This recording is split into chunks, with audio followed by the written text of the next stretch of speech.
Hey guys, ಹೆಂಗದರ ಎಲ್ಲರೂ. ನಾ ಇವತ್ತು ಬಂದಿರೋದು ಶೇಖ್ ಜಾಯದ್ ರೋಡ್ ಕಡೆ. ಇದೊಂದು ದುಬೈದ ಮೇನ್ ಅಟ್ರಾಕ್ಟಿವ್ ರೋಡ್. ಯಾಕಂತಂದ್ರೆ ನೀವು ನೋಡ್ಬೋದು ಈ ರೋಡ್ದ ಎರಡೂ ಸೈಡ್ ಎಷ್ಟು ದೊಡ್ಡ ಹೈಟೆಡ್ ಬಿಲ್ಡಿಂಗ್ಸ್ ಅದಾವು. ಆಕಾಶಕ್ಕೆ ಟಚ್ ಆಗೋ ಥರ ಕಾಣಿಸ್ತಾವೆ ಇಲ್ಲಿ ಬಿಲ್ಡಿಂಗ್ಸ್. ಎಲ್ಲ ಬಿಲ್ಡಿಂಗು ಒಂದಕ್ಕಿಂತ ಒಂದು ಡಿಫ್ರೆಂಟ್ ಶೇಪ್ ಮತ್ತು ಸ್ಟೈಲಿಶ್ ಆಗದಾವು. ಈ ರೋಡ ಯಾವಾಗೂ ಬ್ಯುಸಿ ಆಗಿರ್ತೈತಿ. UAEದ 7 ಸ್ಟೇಟ್ಗೆ ಈ ರೋಡ್ ಕನೆಕ್ಟೆಡ್ ಐತಿ. ಈ ರೋಡ್ಗೆ E11 ಅಂತ ಹೆಸರು ಕೂಡ ಐತಿ. 12 ಟ್ರ್ಯಾಕ್ ಇರುವಂಥ ದೊಡ್ಡ ರೋಡ್ ಇದೆ. ಇದೊಂದು ಅಟ್ರಾಕ್ಟಿವ್ ಏರಿಯಾ ಅಂತ ಹೇಳ್ಬೋದು. ದುಬೈನ ಫೇಮಸ್ ಮ್ಯೂಸಿಯಂ ಇರೋದು ಇಲ್ಲೇ.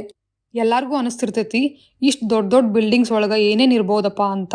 ಮೇನ್ಲಿ ಇಲ್ಲಿ ಕಂಪನಿ ಆಫೀಸಸ್ ಅದಾವು ಮತ್ತು ಹೋಟೆಲ್ಸ್ ಅದಾವು, ಫ್ಲ್ಯಾಟ್ಸ್ ಅದಾವು. ಮೇನ್ ಅಟ್ರಾಕ್ಟಿವ್ ಅಂದ್ರೆ ಇಲ್ಲೈತೆ ನೋಡ್ರಿ, ಮ್ಯೂಸಿಯಂ ಆಫ್ ದ ಫ್ಯೂಚರ್. ಇದ್ರ ಶೇಪ್ ನೋಡ್ರಿ ಎಷ್ಟು ಯುನೀಕ್ ಆಗೈತಂತ. ಅದಷ್ಟೇ ಅಲ್ದ ಈ ರೋಡ್ ಒಳಗೆ Indian movie songs, Kannada songs, Hindi songs shooting ಮಾಡಿದಾರು.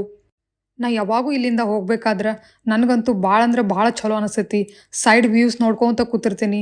Buildings, museum ಮತ್ತು ಬುರ್ಜ್ ಖಲೀಫಾ ವ್ಯೂ ಕಾಣಿಸ್ತೈತಿ. ಇದೆಲ್ಲ ಒಂದು ಬೆಸ್ಟ್ ಎಕ್ಸ್ಪೀರಿಯನ್ಸ್ ಅಂತ ಹೇಳ್ಬೋದು. ಓಕೆ ಗಾಯ್ಸ್, ಬಾಯ್.